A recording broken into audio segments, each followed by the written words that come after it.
kiddos, here for chapter 2 of A to Z Mysteries, The Jaguar's Jewel. Here we go. The kids followed Uncle Warren through the green door. They climbed carpeted stairs to a door with a frosted glass window. Uncle Warren unlocked it, and they walked into a spacious, dimly lit office. A wooden crate nearly as tall as Dink sat on the floor. Dink looked around the room. A desk and some chairs were arranged on an oriental rug. A fish tank bubbled quietly near the desk. Against one wall stood a bookcase. Dink peeked through another door and saw a computer on a desk, a file cabinet, and some bookshelves. "My assistant works in there," Uncle Warren said. "He took the afternoon off. It's his daughter's birthday, and they've gone to the zoo." "You have a zoo?" Josh asked.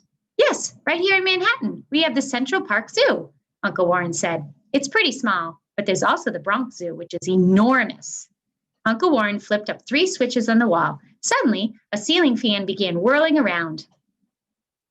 Music came from hidden speakers. Overhead, lights beamed down on them. "This is a cool office," Dink said. "Thank you," his uncle said. He pointed to the fish tank. "Who'd like to feed my little friends?" "I would," Ruth Rose said. Uncle Warren handed her a container of fish food and showed her how much food to sprinkle on the water. "Look at this," Josh said, lifting a shiny silver dagger off the desk. The blade was curved, and the handle was shaped like a soaring hawk. "Careful," Uncle Warren said. "It's sharp. I use it as a letter opener." "Is it real silver?" Josh asked. Uncle Warren nodded. "It was made in Spain more than 300 years ago." "I can see my reflection in it," Josh said. Uncle Warren laughed. "That's because my assistant polishes it every morning." Josh wiped the letter opener on his t-shirt and placed it back on the desk. "Now, let's see what we have here," Uncle Warren said. He draped his suit jacket over a chair, then dragged a toolbox from a closet. He selected a small crowbar from among the tools. Fitting the sharp end of the bar under the crate's lid, he pried the top off. Inside were mounds of white packing peanuts. Uncle Warren reached through the peanuts and pulled out a small package wrapped in a brown paper bag. He stripped away the paper to reveal a layer of plastic bubble wrap. He carefully removed the plastic and held up a gold cup. "Cool," said Josh. Uncle Warren grinned at the kids. "Lovely, isn't it?" he said. "This is a drinking cup made by the Incan people in the 1500s. Imagine, almost 500 years ago. Have you studied the Incas in school?" The kids shook their heads. "Well, the Incas lived in Peru, in South America. The Porter Museum is going to display some of their pottery and gold sculpture." Leaning over the side of the crate, Uncle Warren dug deeper into the peanuts. "Aha! I think this is the Jaguar." Grunting, he lifted out a much bigger package. It was as long as Dink's arm and nearly as big around as his waist. The heavy package made a solid thud as Uncle Warren set it on his desk. "Why is it so heavy?" Josh asked. "Gold is a heavy metal," Uncle Warren explained. The Incas admired jaguars for their strength and cunning. This one is made of solid gold. It holds a fabulous emerald in its front paws. "Can we see it?" asked Ruth Rose. "Yes, but not until tomorrow," he said.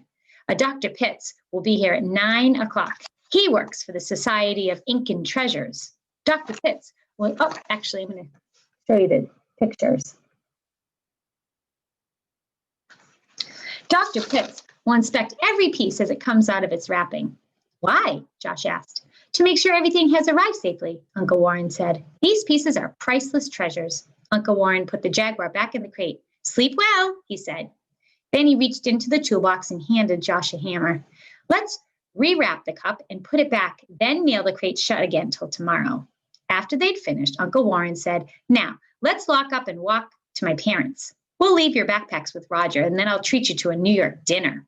"Who's Roger?" Ruth Rose asked. "He's the doorman at my apartment building," Uncle Warren said. "He opens the door for tenants and whistles for taxis."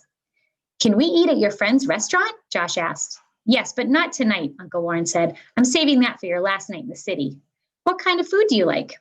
"Pizza and ice cream," Josh said. Dink laughed. "Josh will eat anything," he said. "I mean, do you want Japanese, Chinese, Italian, Greek, Indian, or Mexican?" Dink's uncle asked.